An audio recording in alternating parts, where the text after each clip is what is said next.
Alright, and we're back as my camera decides to do its own things.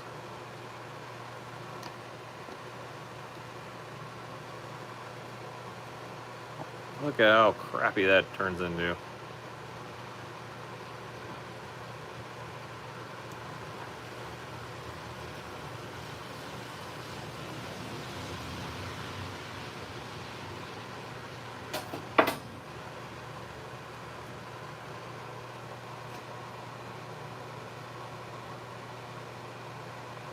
Hey, okay, all right. I've been on here for 2 minutes, so I'm going to go ahead and start talking. I'll have to edit this down a little later.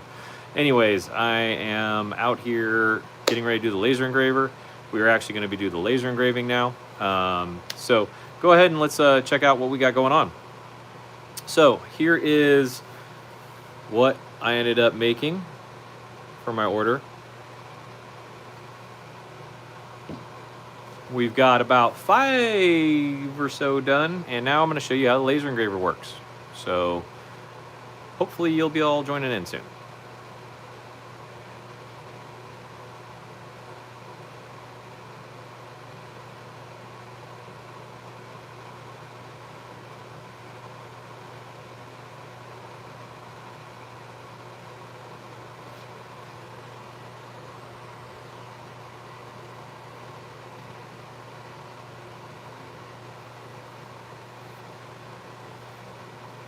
Anyways, we'll go ahead and get started. So here's the laser engraver. We're going to go ahead and start engraving them. I have the glasses sprayed with the paint. Now we're doing the engraving, and let's go ahead and send the first one.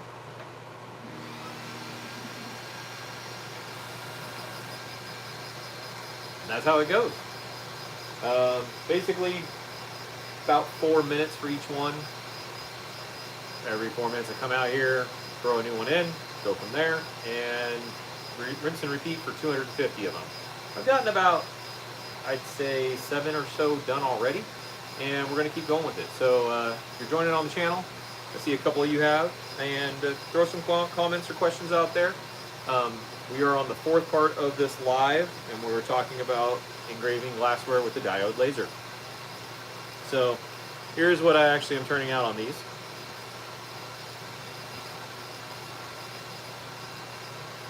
Right there. I know it's reversed for you guys. But like I said, I've got, we'd say about 5 to 8 done. You can see all the cool blue colors from the blue diode in the bottom.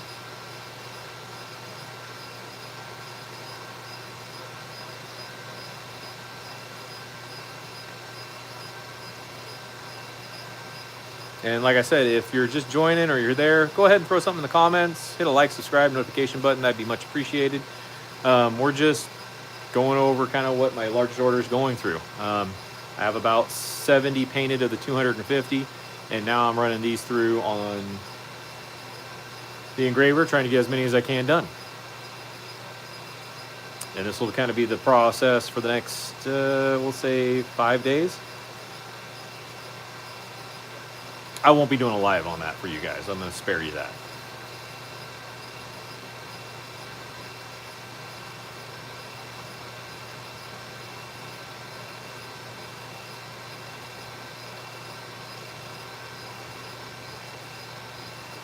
How's it going? Saw someone just popped in. Fox here. We are doing the engraving of glassware. Just threw one in. It's been going for about 1.5 minutes. 2 minutes, and it'll be popping out soon, and I'll show you what it turns out to. This is the hope that they're all going to look like when we're all done.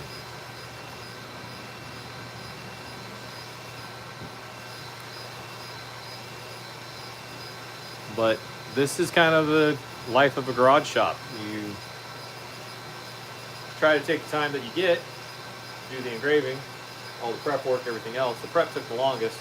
I still have about 190 to paint, but might as well take a break from that and start engraving, and then a little later when the light is off, I'll be going back and forth between painting, engraving, until all of them are painted and all of them are engraved.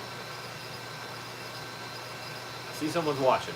I'm wondering if you're watching on TV. If you are, hit that like button so I know.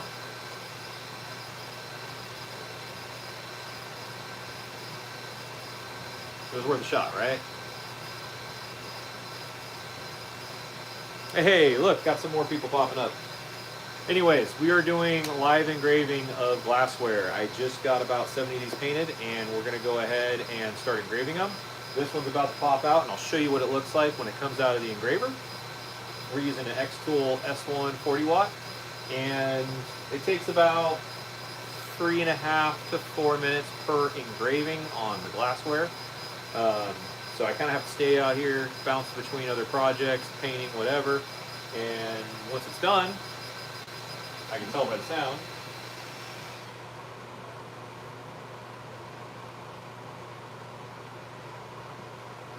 This is what it looks like.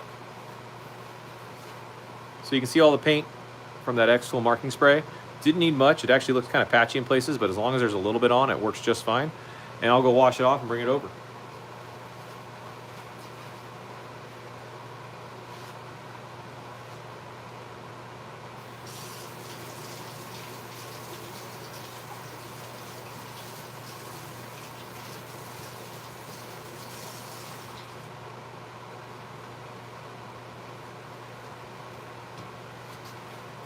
And here's what it looks like when it's all washed off. You can see, if you compare it to the other one, not quite as frosted looking. That's because it's still wet. As it dries, it'll actually look like this one, but as it's wet, this is what it looks like.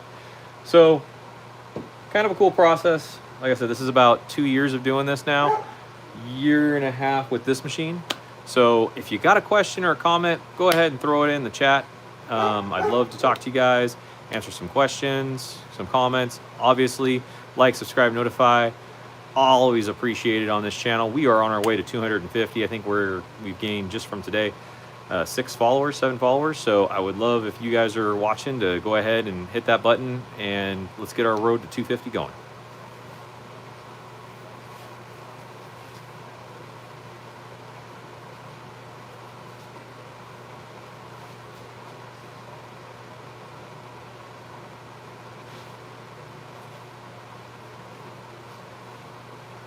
I'm going to bring over here to the camera. This is the other brand that I purchased. This is the Tech one. Thank you for the like. I really do appreciate that. This is the Tech one. See how it's a different color? This one's actually supposed to be supposedly for a CO2 laser only, even though it does work on the diode and it comes out the same way. But as you can tell, it's a little bit more filled in. You know, it's not as patchy. Biggest thing on this, because the way my rotary set up,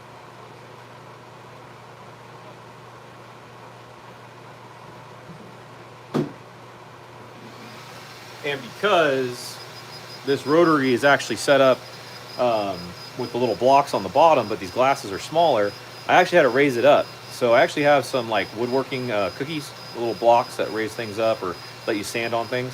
I actually have those set on top of my little blocks that lock everything in place. So I had to make sure everything was lined up with the lasers and some other stuff. I'll show you that in a minute, to make sure it would all work together. If I hit it or move it wrong, then I got to reset everything back up. So it's really important with my setup currently, until I actually get everything dialed back in and maybe some bigger mounting blocks for it set up for the riser on it, to be able to actually not have to worry about if I hit something that I knock it out of adjustment. As you can see, there's a lot of blue light on the bottom. Now, I do have the Xtool's riser base on there, but for some of the items I do, it's a little bit too short. You can take the plate out of the bottom and slide it around on the racks, and what I found out is if you just remove the plate completely, you can put whatever riser size under that and get extra room for your engravings. Currently, I have 2 pieces of 3/4 inch MDF under it just to raise it up that little bit, and that allows me to get most of my projects under there. I have had to put 2 under there, and then I got to kind of readjust things down the road. So I'm actually going to be building, and I'll probably do a DIY video for you guys, especially you laser engravers, a custom built desk for this. And the idea on it is that the desk itself will be all made out of 2x4 plywood, whatever, but the center part where the laser is engraving and cutting is actually going to be cut away from the table and put on basically some lifts, or one single lift in the middle. And that'll allow me to be able to drop it down or raise it up to allow different height items. You know, if you have an item that's tall and you're engraving the top of it, can't fit it in there, and I'd have to raise the machine way up. Well, instead, I'll drop the table down, and that'll allow me to fit it in there. And I'll make a little cabinet on the inside, or maybe just open, where it'll actually be able to be put in on the bottom and then raised up to the correct height and then turned on. So if you're just joining, I think there's still 2 watching. This is the process of working on getting 300 glasses, 250 of these small taster glasses done. And as you can see, it is a not very laborious task at this point. It's just changing them out. Beforehand, I've spent about an hour and a half cleaning the glasses, unpacking them, cleaning the glasses, and then another 20-30 minutes spraying them. And I only got through about 70 of them. I got another 180 left to go, and that'll finish up all the tasters. Hey y'all, saw 2 more joined. How you all doing today? We are going over laser engraving glassware with a diode laser. If you're able to comment, please comment. If you're on that TV, hit that like or subscribe notification button. And if you're just watching, please do that. We're on our road to 250 subscribers. I think we're sitting at like 217 after today's live streams. It would be great if we can keep pushing it forward. You guys are helping out the channel. But if you get a chance, throw a comment in there so I know you're there, or ask a question regarding laser engraving, woodworking, life. I don't care, whatever you got. I see I got a like. I guess somebody's on TV.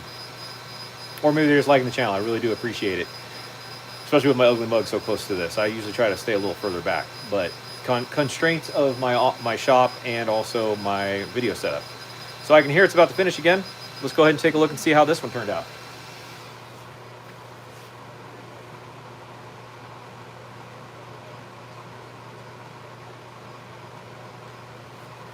So as you can see, this is the Omtech one. It's a little bit different. It actually, when it engraves with the diode, it turns a little blue around it. But let's go wash it off and we'll see how it looks.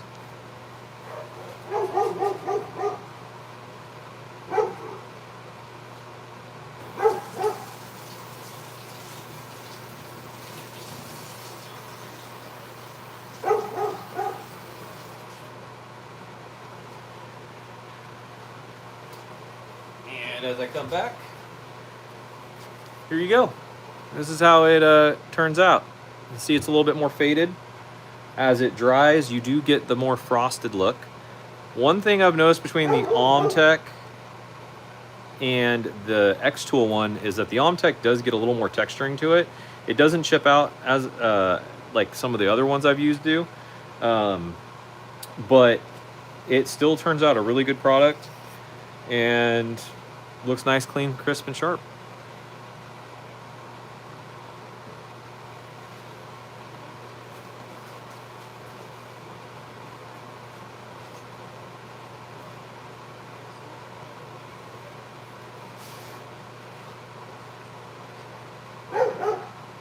Hi.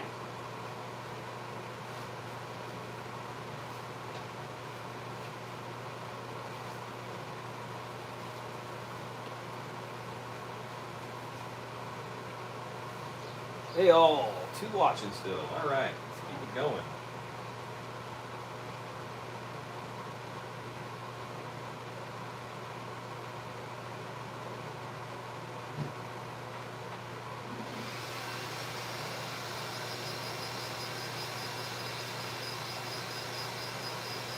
All right, for all you Xtool users that have the S1, or we'll say, well, we'll just go with the S1 since I have that. Little tip and trick for you for speeding up your production. Once you actually load the file into the Xtool, don't hit the finish or complete button on the actual computer and then reload it. That file actually stays in here. And if you actually move the laser head around, it will recenter itself wherever that file was done and set up initially on. So as long as you leave everything in here in the same position, especially like with the rotary, using some type of either blocks to lock it in place, or this one, when I bought the upgrade kit for it, came with 2 little plastic ones that you set on the edges so you always have the same reference point. You can actually use that and just hit the button twice and it'll go back to that original reference point. So anyways, just gonna be a short live on this one. I hope you all enjoyed. Have a good one.